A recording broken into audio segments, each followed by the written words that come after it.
ઈશ્વર સર્વને એક સરખો આનંદ આપે છે, મનુષ્ય વિષમતાથી આપે છે.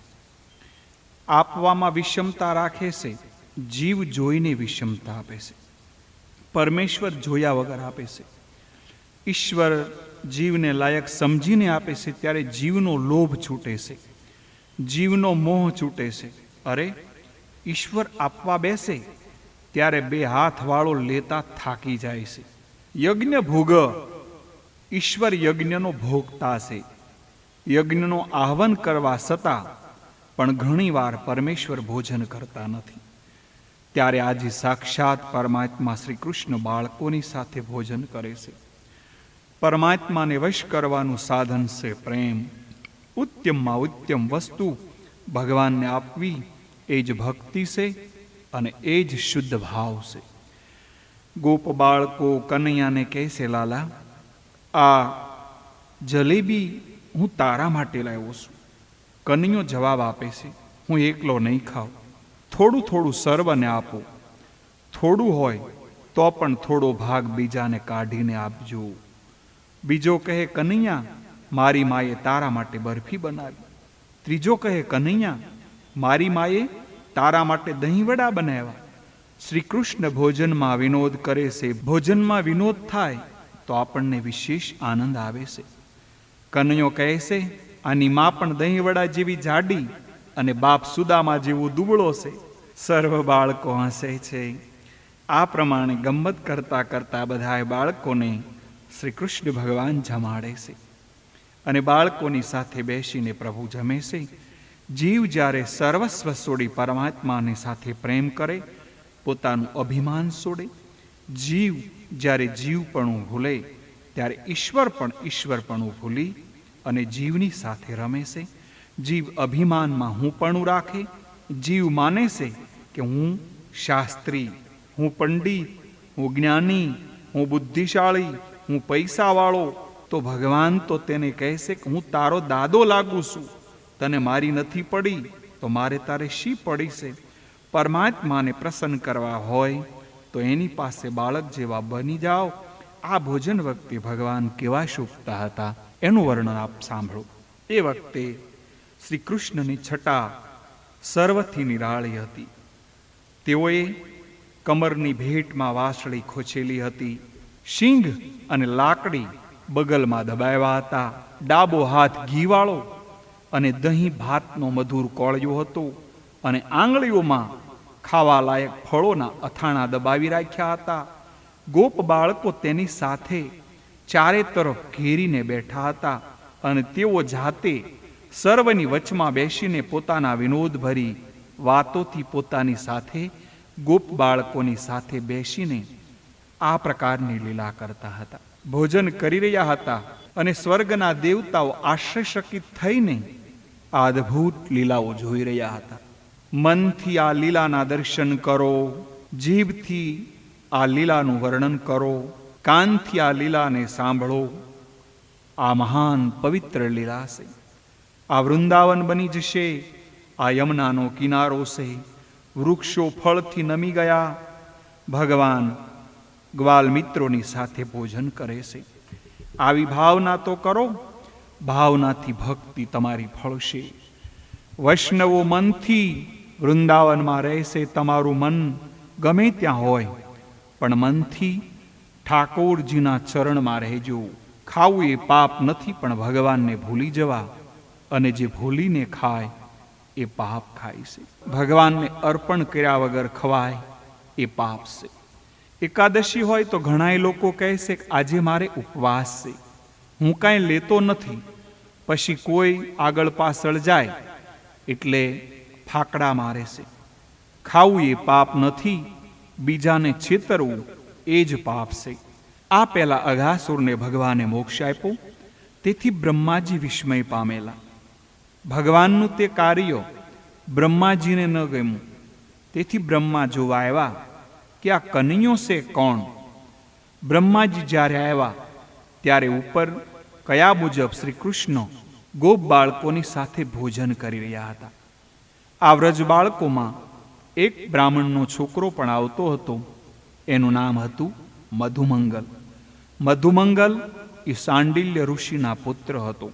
શ્રી કૃષ્ણ મધુમંગલને કહેશે કે તું રોજ અમારા ઘરનું ખાય છે, પણ તારા ઘરનું કોઈ દિવસ મને ખવડાવતો નથી. પવિત્ર બ્રાહ્મણના ઘરનું ખાવાથી બુદ્ધિ પવિત્ર થાય છે. એટલે શ્રી કૃષ્ણ મધુમંગલના ઘરનું ખાવાની ઈચ્છા કરે છે. યશોદાજીએ શાંડિલ્ય ઋષિને કહેલું, તમારા બાળકને રોજ અમારા ઘરે જમવા મોકલજો. મધુમંગલ રોજ જમવા આવે છે. યશોદાજી તેને ખૂબ માન આપે છે. આજે કનૈયો મધુમંગલની પાછળ પડ્યો છે. તું રોજ અમારા ઘરનું ખાય છે, મને કોઈ દિવસ તારા ઘરનું ખવડાવતો નથી. મારે આજે તારા ઘરનું ખાવું છે. મધુમંગલ દોડતો દોડતો મા પાસે આવે. માનું નામ હતું પૂર્ણમાસી. મધુમંગલ માને કહે છે, આજે લાલાને આપણા ઘરનું ખાવું છે. જે બનાવ્યું હોય તે મને આપ. પૂર્ણમાસીને આનંદ થઈ ગયો, પણ ઘરમાં કંઈ રસોઈ બનાવી નથી. સાંડિલ્ય ઋષિ સવારમાં બાહ્ય મુહૂર્તમાં ઉઠતા, પણ રાત્રે 8 વાગે તેનું નિત્યકર્મ પૂરું થાય. પ્રાતઃ સંધ્યા ગાયત્રીની 24 માળા, પંચાયતન દેવની પૂજા, પંચદેવોને અભિષેક, ત્યાં વિશ્વદેવ યજ્ઞ હોમ, તે પછી મધ્યાહન સંધ્યા, અને ત્યાર પછી વિષ્ણુ સહસ્ત્રનો પાઠ, ભાગવતનો પાઠ, તે પછી 21,000 ભગવાનના નામ જપ. ત્યાં તો સાંજ પડી જાય, જમવાનો સમય જ ક્યાંથી મળે. એવા તપસ્વી બ્રાહ્મણ કે ખાવાની ફુરસદ જ ન મળે. એટલે રાત્રે એકવાર ફરાહાળ ફક્ત કરતા. એકવાર ભોજનમાં આનંદ મળી જાય તો પછી સંસારનો આનંદ આપણને ફીકો લાગે છે. આ જીવને ભજનમાં આનંદ મળતો નથી, એટલે તે બીજા વિષયોમાં આનંદ શોધવા જાય છે. બ્રાહ્મણનો અવતાર તપ માટે છે. બ્રાહ્મણ વિલાસમાં પડે એ ભગવાનને ગમતું નથી. વૈશ્ય અને ક્ષત્રિય વિલાસમાં પડે તો થોડું કોઈ ક્ષમ્ય છે. બ્રાહ્મણ માટે તે ક્ષમ્ય નથી. બ્રાહ્મણ મરતા સુધી ભોગ ભોગવવાની ઈચ્છા ન રાખે તો મર્યા પછી ભગવાન તેને દિવ્ય આનંદ આપે છે. સાંડિલ્ય ઋષિ અને એમના પત્ની ખૂબ તપસ્વી હતા. પતિ ભોજન ન કરે એટલે પ્રતિવ્રતા સ્ત્રીનો ધર્મ છે કે ભોજન ન કરવું એટલે પૂર્ણમાસી પણ ફળાહારથી સલાવી લે. ઘરમાં એક છોકરો હતો. તે નંદ બાબાને ઘરે જમવા જાય એટલે ઘરમાં કોઈ રસોઈ કરતા નથી. જીવનમાં જરૂરિયાત જેમ જેમ ઓછી થશે તેમ પાપ ઘટશે. ભોગ વધશે તો પાપ વધશે, ભોગ ઘટશે તો પાપ ઘટશે. આદત અને હાજતને વધારશો નહીં તો તમે સુખી થશો. આ જોઈએ તો અંત આવતો નથી. નક્કી કરો, મારે બીજું કાંઈ જોઈતું નથી, મારે મારા ભગવાન જોઈએ છે. પૂર્ણમાસી મધુમંગલને કહેશે, બેટા ઘરમાં કંઈ નથી. કનૈયો માગે છે અને આ ગરીબ બ્રાહ્મણીના ઘરમાં કંઈ નથી. કનૈયાને માટે હું શું આપું? તપસ્વી હતા, સંગ્રહ કરતા ન હતા. પવિત્ર બ્રાહ્મણ કોઈ વસ્તુનો સંગ્રહ ન કરે. ઘરમાં કોઈ નથી. મધુમંગલ કહેશે, માં મને કંઈક આપ. પૂર્ણમાસી ઘરમાં કંઈક હોય તો શોધવા લાગ્યા. ઘરમાંથી થોડી સાશ મળે. કનૈયો પ્રેમનો ભૂખ્યો છે. સાચ ખાટી હશે તો લાલાને ત્રાસ થશે. સાશમાં ખાંડ નાખી વઘારે છે. તે સાશ મટકીમાં ભરીને આપી. લાલાને કહેશે, મારી માએ આ સાશ આપી છે. પરમાત્મા કોઈ દિવસ જોતા નથી કે મારા માટે શું લાવ્યું, પણ જુએ છે કે કેવા ભાવથી લાવ્યું. વસ્તુને જુએ એ જીવ અને કેવળ ભાવને જુએ તે ભગવાન. મધુમંગલ સાશ લઈને આવ્યો, પણ તે સાશ શ્રી કૃષ્ણને આપતા તેને સંકોચ થયો. બીજા બાળકો સુંદર સુંદર મીઠાઈઓ લાવેલા. લાલાને સાશ આપું તો ઠીક નહીં. આ સાશ કનૈયાને આપવા જેવી નથી. સારામાં સારી વસ્તુ ભગવાનને આપો. કનૈયાને સાશ આપીશ તો મારે આખો જન્મ સાશ પીવી પડશે. સાશ ખાટી હશે તો કનૈયો મસ્કરી કરશે. તારા ઘરની સાશ ખાટી, તારી માં ખાટી, એટલે મધુમંગલ તે સાશ પોતે જ પી જવા લાગ્યો. શ્રી કૃષ્ણની નજર મધુમંગલ પર પડી. એ મધુમંગલ, તારી માએ સાશ મારા માટે આપી છે. તું એકલો એકલો સાશ પી જઈશ? સાશ મને આપ, મને આપ. પૂર્ણમાસીએ સાશ પ્રેમથી આપી હતી, પણ મધુમંગલ સાંભળતો નથી, સાશ આપતો નથી. હું નહીં આપું. મધુમંગલ ઉતાવળથી સાશ પીવા લાગ્યો. કનૈયો પાછળ પાછળ દોડ્યો, મધુમંગલની હાંડલી ખાલી કરી, પણ મોઢામાંથી સાશનો રેલો નીકળ્યો. કનૈયો તેને મોઢું છાંટવા ગયો અને ભગવાન શ્રી કૃષ્ણ મધુમંગલનું મોઢું છાંટતા હતા. એ જ વખતે બ્રહ્માજી આકાશમાં આવ્યા હતા. કનૈયો તો મધુમંગલને કહે, તારી એઠી સાશ મળે તો મારી બુદ્ધિ સુધરે. તારા પિતા બ્રાહ્મણ છે, તપસ્વી છે. શ્રી કૃષ્ણ બાળક સાથે બાળક છે, યોગીની સાથે યોગી, જ્ઞાનીની સાથે જ્ઞાની અને ભોગીની સાથે ભોગી છે. બાળક આગળ બ્રહ્મ જ્ઞાનની વાતો કરે, એ બ્રહ્મ સત્ય હે, જગત મિથ્યા હે, તો તેઓ કાંઈ સમજે નહીં. બાળકોને આવી વાત ગમે નહીં, એટલે માખણના નિમિત્તથી ભગવાને ગોપ બાળકોનું મન હરેલું એમના મિત્ર બને છે અને અનાયાસે તેઓએ બ્રહ્માનુભવ એમની અનુભૂતિ કરાવી લી. શ્રી કૃષ્ણને મધુમંગલના મોઢા પરની સાશ છાંટતા જોઈને બ્રહ્માજીને આશ્રય થયું. આવો ભગવાન, આ કોણ છે ભગવાન? લોકો માને છે શ્રી કૃષ્ણ ઈશ્વર છે, પણ આ તો ગોપ બાળકોના મોઢાની જે સાશ એઠી એ પીવે, આ કઈ ઈશ્વર હોઈ શકે? બ્રહ્માને શંકા જાય છે. આજ બ્રહ્મા ક્ષીરસાગરમાં ભગવાનને અવતાર લેવાનું કહેતા હતા. પ્રભુ દેવકીજીના ગર્ભમાં આવ્યા ત્યારે આજ બ્રહ્માજી ગર્ભસ્તુતિ કરતા હતા. આવા બ્રહ્માજી પણ શ્રી કૃષ્ણની સગુણ લીલા જોઈને મોહમાં પડી જાય છે. તો હું અને તમે શું કહેવાય? સગુણ બ્રહ્મની અટપટી લીલા જોતા બ્રહ્માને મોહ થાય, તો આજના વિષય લોકોને મોહ થાય, એમાં શું આશ્રય હોય? બ્રહ્માને શંકા થાય એ સ્વાભાવિક છે. નિર્ગુણ બ્રહ્મનો પાર પામવો એ અશક્ય છે, પણ સગુણ બ્રહ્મની લીલાનો પાર પામવો એ મુશ્કેલ છે. તેથી જ તો તુલસીદાસજીએ પણ લખ્યું છે કે નિર્ગુણ બ્રહ્મને જાણવા સહેલ છે, પણ સગુણ બ્રહ્મને જાણવા મુશ્કેલ છે. નિર્ગુણ રૂપ સુલભ અતિ સોઈ, સગુણ ન જાણે કોઈ. બ્રહ્માજી જેવા પણ આ લીલામાં ભૂલા પડે છે. તો સામાન્ય જીવની સ્થિતિ સામાન્ય જીવોને શું કહેવું? બ્રહ્માજીએ વિચાર્યું કે કૃષ્ણ ઈશ્વર છે કે સાધારણ દેવ? આજે પરીક્ષા હું કરું. મારા જેવી સૃષ્ટિ બનાવતા આવડે તો માનીશ કે આ કૃષ્ણ ભગવાન છે. મારી પરીક્ષામાં શ્રી કૃષ્ણ પાસ થશે તો માનીશ કે શ્રી કૃષ્ણ ઈશ્વર છે. બ્રહ્માજી વાસરડાઓને માયાથી ઉઠાવી બ્રહ્મલોકમાં લઈ ગયા. ભોજન ચાલતું હતું એ વખતે ગોપ બાળકોને વાછરડા યાદ આવ્યા. જોઈએ તો વાછરડા ન મળે, સરતા દૂર ચાલી ગયેલા. બાળકો કનૈયાને કહેશે, કનૈયા આપણા વાછરડા દેખાતા નથી. કૃષ્ણએ કહ્યું, તમે ભોજન કરો, હું વાછરડાને લઈને આવું. કૃષ્ણ વાછરડાને શોધવા જાય છે તે જ વખતે બ્રહ્મા બાળકોને ઉઠાવી બ્રહ્મલોકમાં લઈ ગયા. આ કથા પાછળ બીજું પણ થોડુંક રહસ્ય છે. ભગવાન સામે દ્રષ્ટિ રાખી, શ્રી કૃષ્ણમાં દ્રષ્ટિ રાખી બાળકો ભોજન કરતા હતા ત્યાં સુધી આનંદ હતો, પરંતુ તેઓ વાછરડાની ચિંતા કરવા લાગ્યા. તેઓની વાછરડા તરફ દ્રષ્ટિ ગઈ, વિષયો તરફ દ્રષ્ટિ ગઈ કે બ્રહ્માએ તેઓને ઉચકીને બ્રહ્મલોકમાં મૂકી દીધા. ગોપ બાળકો કાળને આધીન થયા, બ્રહ્માની માયાને આધીન થયા. બ્રહ્મ એ કાળનું રૂપ છે. સંસારના વિષયોમાં નજર જાય એટલે કે કાળ એટલે કે બ્રહ્મ જીવને પકડે છે.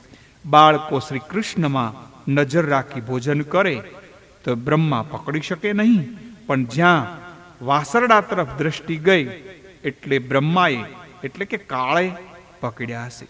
ભોજન કરો ત્યારે પણ દ્રષ્ટિ ભગવાનમાં રાખજો, તો ભોજન પણ ભજન બનશે. ભોજન બહુ સ્વાદવાળું ન હોવું જોઈએ. ભોજન બહુ સ્વાદવાળું હશે તો વધારે ખવાઈ જશે. જેને ભજન કરવું છે, પરમાત્માનો સાક્ષાત્કાર કરવો છે, તે વધારે ખાય તેને આળસ આવે, એટલે ભજન છૂટે છે. સ્વાદ વગરનું ભોજન હશે તો ભૂખ હશે એટલું ખવાશે. ભોજન કર્યા વગર શરીર ટકતું નથી. ભોજન એ ભજનનું સાધન છે. ભોજન કરવું એ પાપ નથી, પણ ભોજન સાથે તન્મય થવું એ પાપ છે. બાળકોની દ્રષ્ટિ શ્રી કૃષ્ણમાંથી હટી અને વાછરડા તરફ ગઈ, ત્યારે બ્રહ્માએ તેઓને પકડ્યા. શ્રી કૃષ્ણે વાછરડા શોધ્યા, પણ વાછરડા ન મળ્યા. એટલે પાછા શ્રી કૃષ્ણ આવીને જોઈએ તો અત્રે બાળકો પણ ન મળે. શ્રી કૃષ્ણ સમજી ગયા કે આ ડોસાની બુદ્ધિ બગડી ગઈ છે, મારી પાછળ પડ્યો છે. પણ બ્રહ્માને ખબર નથી, હું તો એનો દાદાનો પણ દાદો છું. કોઈ ઠેકાણે વિષ્ણુને બ્રહ્માના પિતા કયા છે અને કોઈ ઠેકાણે દાદા કયા છે. દેવી ભાગવતમાં 9મા સ્કંદમાં સૃષ્ટિની ઉત્પત્તિની કથા છે. સૃષ્ટિની ઉત્પત્તિની વિશે સર્વશાસ્ત્રો સંમત નથી. સૃષ્ટિની ઉત્પત્તિના ક્રમમાં બધા શાસ્ત્રોના ભેદ છે. જગતનો બહુ વિચાર મહાત્માએ કર્યો નથી, પણ ઈશ્વરના સ્વરૂપને વિશે સર્વ મહાત્માઓનો એક મત છે. ઈશ્વરના સ્વરૂપ વિશે મતભેદ નથી. વૈકુંઠ ધામમાં લક્ષ્મીનારાયણ બિરાજતા હતા, તેથી દુટીમાંથી કમળ ઉત્પન્ન થયું અને એ કમળમાંથી બ્રહ્મા થયા છે. પરંતુ ભગવાન તો કરતુમ અકર્તુમ અને અન્યથા કરતુમ સમર્થ છે. શ્રી કૃષ્ણની આ ઈચ્છા સૃષ્ટિ છે. કનૈયાએ જેટલા ગોપ બાળકો અને વાછરડાઓ હતા એટલા સ્વરૂપો ધારણ કર્યા. શ્રી કૃષ્ણ પોતાના સ્વરૂપની સાથે રમે છે. જ્ઞાનીઓ શરીર સાથે રમતા નથી, આત્મા સાથે રમે છે. એક ભોગાર્થ સૃષ્ટિ છે, એ જીવ સૃષ્ટિ કહેવાય. ઈશ સૃષ્ટિ એ 5 ભૌતિક વગરની સૃષ્ટિ, ભગવાનની લીલા સૃષ્ટિ, કેવળ બીજાને આનંદ આપવાની દ્રષ્ટિથી કરવામાં આવે તે લીલા સૃષ્ટિ. બ્રહ્મા પંચમહાભૂતની મદદથી જગતની સૃષ્ટિ કરે છે, પણ ભગવાન કહે છે, હું પંચમહાભૂતની મદદ વગર સૃષ્ટિ ઉત્પન્ન કરું છું. પરમાત્મા સંકલ્પ કરે ત્યારે સૃષ્ટિ ઉત્પન્ન થાય. હું પંચમહાભૂતોને ઉત્પન્ન કરું છું, ત્યારે તેના આધારે એટલે કે તમે બ્રહ્મા જગત ઉત્પન્ન કરો છો, પણ મને પંચમહાભૂતની જરૂર પણ નથી. હું કેવળ સંકલ્પથી સૃષ્ટિ ઉત્પન્ન કરી શકું છું. દ્રૌપદીની સાડી ક્યાં મિલમાં બનેલી હતી, તે સંકલ્પથી ઉત્પન્ન થઈ, પણ શ્રી કૃષ્ણ સાડી રૂપે થયો હતો. જેને ઈશ્વર ઢાંકે એને કોણ ઉઘાડો પાડી શકે? આ તો શ્રી કૃષ્ણનો સંકલ્પ હતો, શ્રી કૃષ્ણની લીલા હતી. ગોપ બાળકોની કામળી, શ્રી કૃષ્ણ લાકડી, શ્રી કૃષ્ણ અનેક પ્રકારે અનેક રૂપો ધારણ કરેલા. વૈષ્ણવો બ્રહ્મ પરિણામવાદમાં માને છે, વેદાંતિઓ વિવર્તવાદમાં માને છે. જગદગુરુ શંકરાચાર્યનો વિવર્તવાદ છે, આ જગત મિથ્યા છે, અસત્ય છે. અધિષ્ઠાતા સત્ય હોવાથી આ જગત સત્ય રૂપ ભાસે છે. વાસ્તવિક રીતે ઈશ્વર એક જ છે. એક જ પરમાત્મા અનેક સ્વરૂપો ધારણ કરે છે, પણ તે સ્વરૂપો સત્ય નથી. અવિદ્યાથી જગત સત્ય રૂપ ભાસે. ફિલ્મ જોવા જશો તો પડદા ઉપર દેખાશે હનુમાન લંકા બાળે છે, મોટા મોટા મકાન બાળે છે, પણ પડદાનો રંગ ધાગો પણ બળતો નથી. આ ચિત્ર સત્ય નથી, પડદો સત્ય છે. અધિષ્ઠાન સત્ય છે. બ્રહ્મ સ્વરૂપ પડદા જેવું છે. માયાથી આ બધું આપણને લાગે છે. મહાપ્રભુજી કહે છે, બ્રહ્મ નિર્વિકાર રહીને પણ બ્રહ્મનું પરિણામ થાય છે. આ બંને સિદ્ધાંતો સત્ય છે. શ્રી કૃષ્ણ જ લાકડી છે. શ્રી કૃષ્ણ સત્ય છે અને લાકડી શ્રી કૃષ્ણથી ભાસે છે. બ્રહ્મ નિર્વિકાર રહીને વિકારવાળું થાય છે. ગાયોની ઈચ્છા હતી મારે પરમાત્માને મળવું છે, આથી વાછરડાનું સ્વરૂપ શ્રી કૃષ્ણે ધારણ કર્યું. ખરા વાછરડા બ્રહ્મલોકમાં હતા. જે વાછરડાઓએ સ્તનપાન છોડ્યું હતું એ પણ આજે ગાયોને ધાવવા લાગ્યા, અને ગાયો પણ આ મોટા વાછરડાઓને પ્રેમથી ધવડાવે છે. આ જોઈ બલરામને આશ્ચર્ય થયું. અંતર્મુખ દ્રષ્ટિ કરીને જોયું ત્યાં તો એક એક વાછરડામાં ભગવાન શ્રી કૃષ્ણ છે. વૃદ્ધા ગોપીઓ જેને શ્રી કૃષ્ણને મળવાની ઈચ્છા છે તેઓ આજે બાળકોને ઉઠાવી આલિંગન આપે છે. કારણ ગોપ બાળકના વેશમાં શ્રી કૃષ્ણ છે. શ્રી કૃષ્ણ લીલા કરે છે. ગોપીઓ પરકી હતી એમ માન્યું નથી, પરકી ભાવ માન્યો છે. શ્રી કૃષ્ણ સર્વના પતિ છે, એટલે ગોપીઓના પતિ તે પતિ છે. એટલે રાસમાં કોઈ ગોપી પરકિયા ન હતી. કોઈ સંત પુરુષે કહ્યું છે કે વ્રજમાં ગોકુળમાં કોઈ પરક્રિયા ગોપી હતી જ નહીં. કારણ કે પ્રભુ જ્યારે આ વત્સલીલા કરતા ત્યારે સાંડિલ્ય ઋષિએ આજ્ઞા કરી કે વર્ષે કે જ્યારે ભગવાન શ્રી કૃષ્ણ ગોપ બાળકોના રૂપ ધારણ કરેલા એ સમય ઉત્તમ છે, માટે દરેક પોતાની કન્યાઓના લગ્ન આ જ વર્ષમાં કરી નાખો. દરેકે પોતાની કન્યાઓને લગ્ન આ ગોપ બાળકો સાથે કરી નાખ્યા. એટલે સર્વના લગ્ન પરમાત્માની સાથે થયા. એટલે કે પોતાના સ્વરૂપ સાથેની આ લીલા છે. એટલે રાસ લીલામાં બીજી પ્રક્રિયા ગોપીઓ સાથે ક્યાં રાસ થયો? શ્રી કૃષ્ણ માટે પરદાદા હોઈ શકે નહીં. કારણ કે શ્રી કૃષ્ણ સર્વેશ્વર, સર્વના પતિ, રાજેશ્વર, રાસ રાજેશ્વર અને સર્વના કારણ અને સર્વથી પર એવા પરમાત્મા ભગવાન શ્રી કૃષ્ણ છે. ભગવાન શ્રી કૃષ્ણે વાછરડા અને બાળકોના સ્વરૂપો ધારણ કર્યા અને ગાયોને બ્રહ્મ સંબંધનો લાભ આપ્યો અને વૃદ્ધા ગોપીઓને બ્રહ્મ સંબંધ કરાયો. બ્રહ્મ સંબંધથી બ્રહ્મ આનંદ સર્વને ભગવાને કરાયું. પ્રસિદ્ધ વેદ વાક્ય સર્વ વિષ્ણુમય જગત ને આજ શ્રી કૃષ્ણે પ્રત્યક્ષ ચરિતાર્થ કર્યો. આજે તો નરસિંહ મહેતાએ ગાયું છે તેમ બ્રહ્મા લડકા કરે બ્રહ્મ પાસે થયું સર્વ વિષ્ણુમય. એ સમય આ સંપૂર્ણ જગત આખું વિષ્ણુમય હતું. એ વેદવાણી માનો મૂર્તિમંત બનીને ભગવાન પ્રગટ થયેલા હતા. નિજ ઈચ્છા નિર્મિત તનુ એ ઈશ્વર અને કર્મ નિર્મિત તનુ એ જીવ.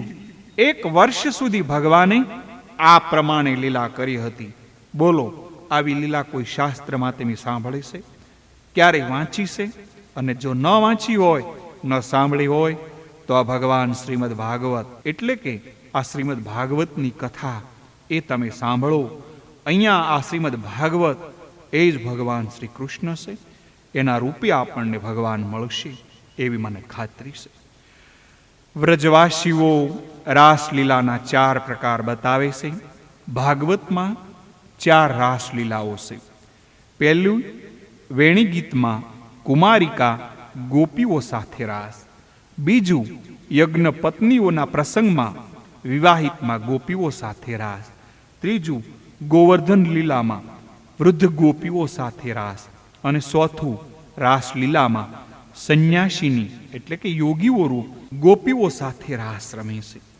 ગોપીઓ સાથે આ પ્રમાણે 4 પ્રકારના રાસ છે. પરંતુ મુખ્ય રાસલીલાઓ નીચે મુજબ છે. પહેલી, ગોપ બાળકો સાથે એટલે ગોવાળ મિત્રોની સાથે. બીજું, ગાયો સાથે. ત્રીજું, ગોપ યુવતીઓ એટલે કે ગોપિકાઓની સાથે છે. ઉપરના 3 પ્રકારના રાસ મુખ્ય છે. પરંતુ રાસ એટલે શું હવે તે જોઈએ. રાસ બરાબર પરમાત્મા એ રસ સ્વરૂપ છે. રસો વૈ સહ એ રસરૂપ ઈશ્વર સાથે તાદાત્મ્ય એ જ રાસ. જીવનું પરમાત્મા સાથેનું મિલન એ રાસ છે. રસાત્મક ઈશ્વર સાથે અભિન્ન ભાવ એ જ રાસ છે. રસ સ્વરૂપ ઈશ્વર સાથે સંબંધ થાય એ જ રાસ. એવો કયો જીવ કે જેને ઈશ્વર સાથે મળવાની ઈચ્છા ન હોય? આ લીલામાં દરેકને મુગ્ધ કરી રસની લહાણી કરી છે. સર્વને આનંદ થાય છે. આનંદનો આવિર્ભાવ થાય છે. ભાગવતના ટીકાકાર વિશ્વનાથ ચક્રવર્તી અધ્યાય 13-14ની લીલામાં તન્મય થયા છે. તેઓ કહે છે, આ સર્વોદય લીલા છે. આ લીલામાં પ્રભુએ સર્વને એક સરખો આનંદ આપ્યો છે. શ્રી કૃષ્ણે જ્યારે ગોપ બાળકો અને વાછરડાના રૂપ ધારણ કર્યા ત્યારે ગોપીઓને પોતાના પુત્ર ઉપર પહેલા કરતા અધિક વાલ થયું. ગાયો પણ પોતાના વાછરડાઓ ઉપર અધિક વહાલ વરસાવે છે. ગાય વાછરડાઓને ધવરાવે છે, છાંટે છે, પણ ક્યારેય તૃપ્તિ થતી જ નથી. બ્રહ્માનંદમાં તૃપ્તિ થાય જ કેવી રીતે? બ્રહ્માજી વૃંદાવનમાં ફરીથી જોવા આવ્યા કે વાછરડા અને ગોપ બાળકો વિના ત્યાં શું પરિસ્થિતિ થઈ હશે. બ્રહ્મા ફરીથી આકાશમાં આવ્યા. તેમણે પૂર્વવ્રત બધું ચાલતું જોયું. એ જ ગોપ બાળકો અને એ જ વાછરડાઓ. શ્રી કૃષ્ણ બધાએ વાછરડા અને બાળકો સાથે રમતા હતા. તે જોઈને બ્રહ્માજી વિચારમાં પડી ગયા કે આ ખરા કે તે ખરા, એટલે કે હું જે બ્રહ્મલોકમાં મૂકી આવ્યો છું તે સાચા કે આ મને દેખાય છે તે. એક ઓછો થયો નથી કે એકેયના સ્વરૂપમાં ફેર નથી. બ્રહ્મા વિચારવા લાગ્યા, આમાં સાચા કયા અને ખોટા કયા. જ્ઞાની પુરુષો પોતાના આત્મા સ્વરૂપમાં જ રમે છે. જે બીજા સાથે રમે તે દુઃખી થાય છે. ભગવાન પોતે જ પોતાના સ્વરૂપ સાથે રમે છે. શ્રી કૃષ્ણ પોતે પોતાની સાથે રમે છે. શ્રી કૃષ્ણ યોગેશ્વર છે. શ્રી કૃષ્ણને લીલા કરવાની ઈચ્છા થઈ. બ્રહ્માનું સ્વરૂપ ધારણ કરી બ્રહ્મા થઈને બેઠા છે. નોકરોને કહ્યું કે હાલ એક નકલી બ્રહ્મા ફરે છે, તે અહીં આવે તો તેને મારજો. ડોસો વિચાર કરે છે, આ ખરા કે તે ખરા. વિચાર કરતા બ્રહ્મલોકમાં આવ્યા. સેવકો બ્રહ્માને મારવા લાગ્યા. આ ભૂત જેવો બ્રહ્મા છે, અમારો ખરો બ્રહ્મા તો અંદર બેઠો છે. બ્રહ્માએ આંખ બંધ કરીને જોયું, ગાદી ઉપર ભગવાન શ્રી કૃષ્ણ. બોલો શ્રી કૃષ્ણ લાલ કી જય. બ્રહ્માજીએ વિચારપૂર્વક જોયું તો સર્વ ગોપ બાળકો અને સર્વ વાછરડાઓમાં એમને શ્રી કૃષ્ણના દર્શન થયા. પરબ્રહ્મના દર્શન થયા. બ્રહ્માજીને પોતાની ભૂલ સમજાણી. મારા બાલકૃષ્ણની પરીક્ષા કરવા જતાં બ્રહ્માની પોતાની જ પરીક્ષા થઈ ગઈ અને તેમને કૃષ્ણમાં નારાયણના રૂપના દર્શન થયા. મારા નારાયણ એ જ શ્રી કૃષ્ણ હતા. આ જોઈ બ્રહ્માજી હવે સ્તુતિ કરવા લાગ્યા છે. બ્રહ્માની સ્તુતિ અદ્ભુત છે. બ્રહ્માની સ્તુતિમાં 4 વેદો શ્રી વ્યાસ પ્રભુએ એકત્રિત કર્યા છે. આપનું સ્વરૂપ વર્ષાકાલીન મેઘના સમાન શ્યામ છે. તેના પર પિતાંબર વીજળીની જેમ તકતકતું શોભી રહ્યું છે.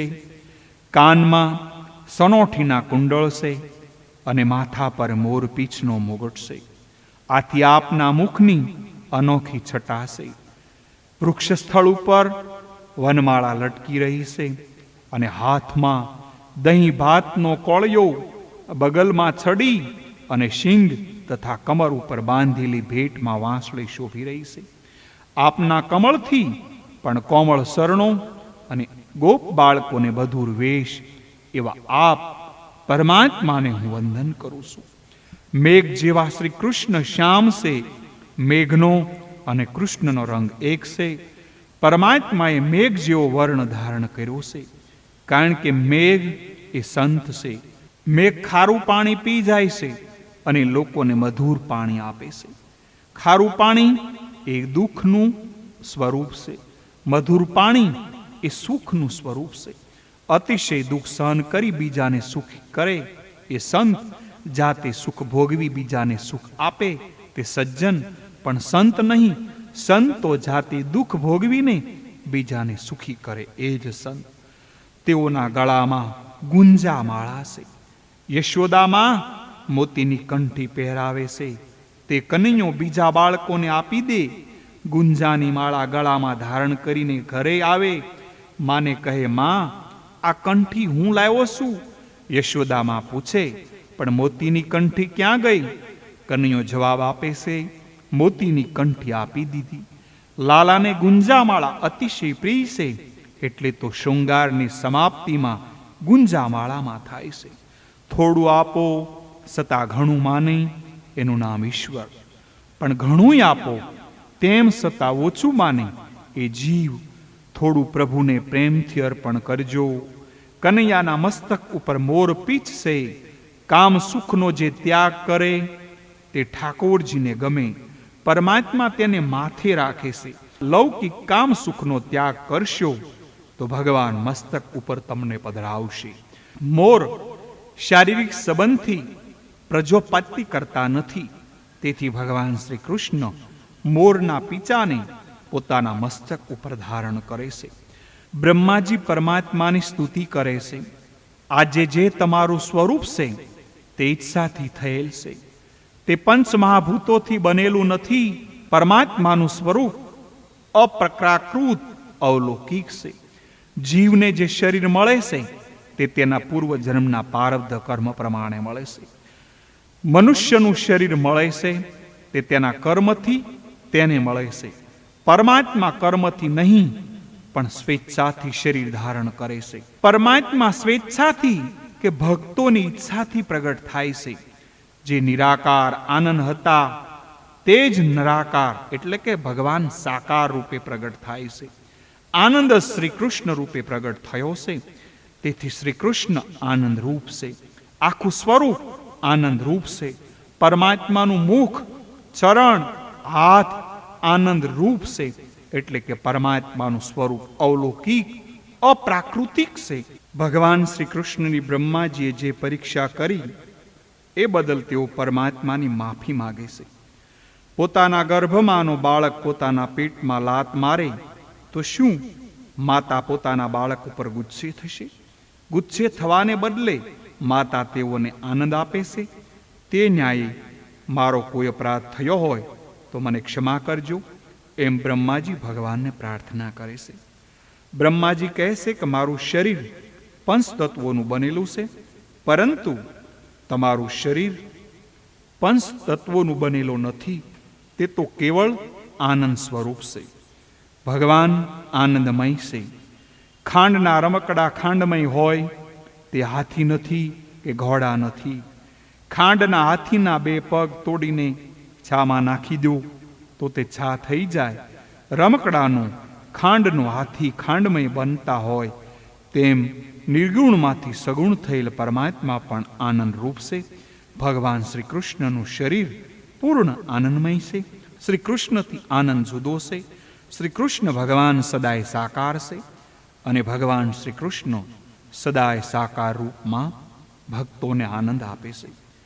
નિરાકાર આકાર ગ્રહણ કરે તો પણ સ્વરૂપ તે જ રહે છે. અહો બ્રહ્મની ગાયો તથા સ્ત્રીઓ ઘણી ધન્યવાદને પાત્ર છે.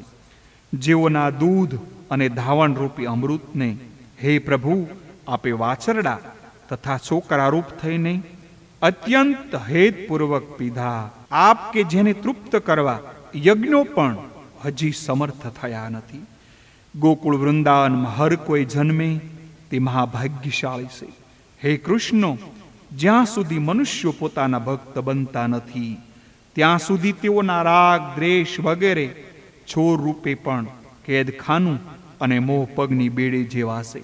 પરંતુ ભક્ત બન્યા પછી તો રાગ વગેરે જ મોક્ષ આપનારા છે.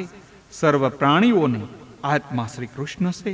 આ કૃષ્ણને સારું એ જગત વ્યાપ્ત છે.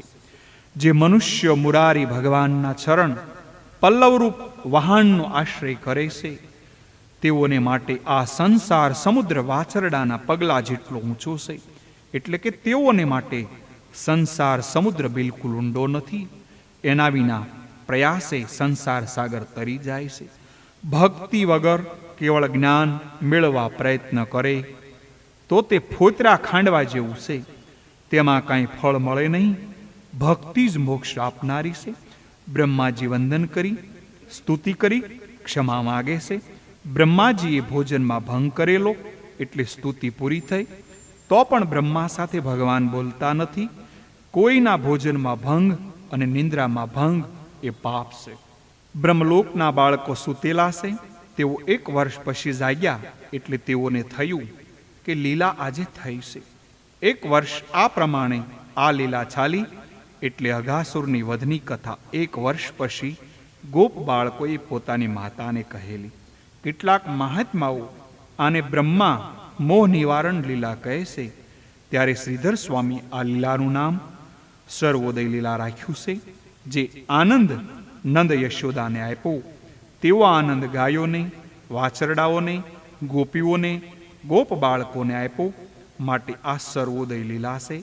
સાધન કરવાથી ચિત્ત શુદ્ધ થાય છે અને એ પછી ઈશ્વર પ્રાપ્તિ થાય છે. શ્રી કૃષ્ણ એ પરમાત્માનું પૂર્ણ સ્વરૂપ છે. તેથી દરેક શક્તિઓનું પ્રાગટ્ય થયું છે. બીજા અવતારો એ અંશ અવતારો છે, પણ રામ અને શ્રી કૃષ્ણ અવતાર એ પરિપૂર્ણ અવતાર છે. ઋષિ અવતારમાં માત્ર ક્રિયા શક્તિ જ પ્રગટ કરેલી, એ અવતારમાં જ્ઞાન શક્તિ ગુપ્ત છે. ઇતર અવતારોમાં પણ એક એક શક્તિનો આવિર્ભાવ દેખાય છે અને બીજી શક્તિઓ ગુપ્ત હોય છે. શ્રી કૃષ્ણ એક એક લીલામાં એક એક દેવનો પરાભવ કર્યો છે.